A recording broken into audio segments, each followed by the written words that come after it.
Alright, I got my lineup of Jeeps right here. But this is the one I'm going to be working on. This is my 91 Comanche. Yeah, short bed. Well, what happened is a couple of winters ago, I'll stay on there. I was out driving. It was snow and ice on the ground, and slid through an intersection and hit a girl in her car, totaled her car. Almost totaled this thing. Insurance wouldn't cover me for nothing, so I just decided to keep it anyway, because it's 91. There's only like, I don't know what, 7,000 of these things made, maybe a little bit more, but so I'm gonna keep it. I got this whole front frame section there in my garage.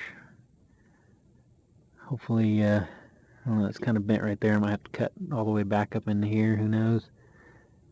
It's gonna take some doing, but yeah, you can see what it did. Totally hit me. She was going that way, and ripped off the winch bumper that I had on here, and bent up the frame all like this. Cram the, I don't know if you can see up in there, the steering box is all out of alignment, and couldn't even hardly steer the thing to get it out of the road. So I got that whole front section.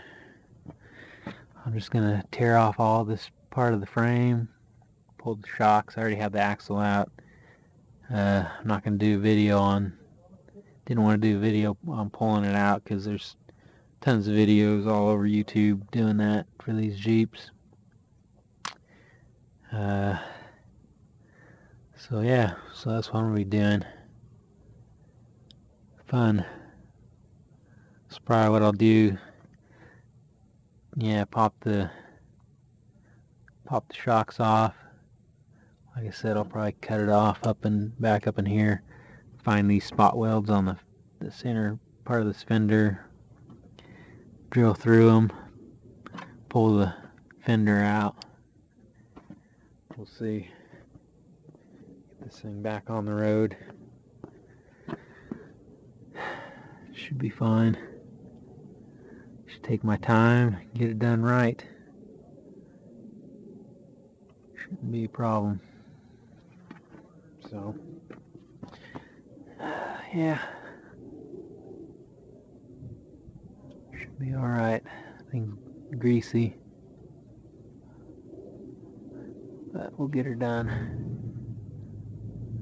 More on this one later.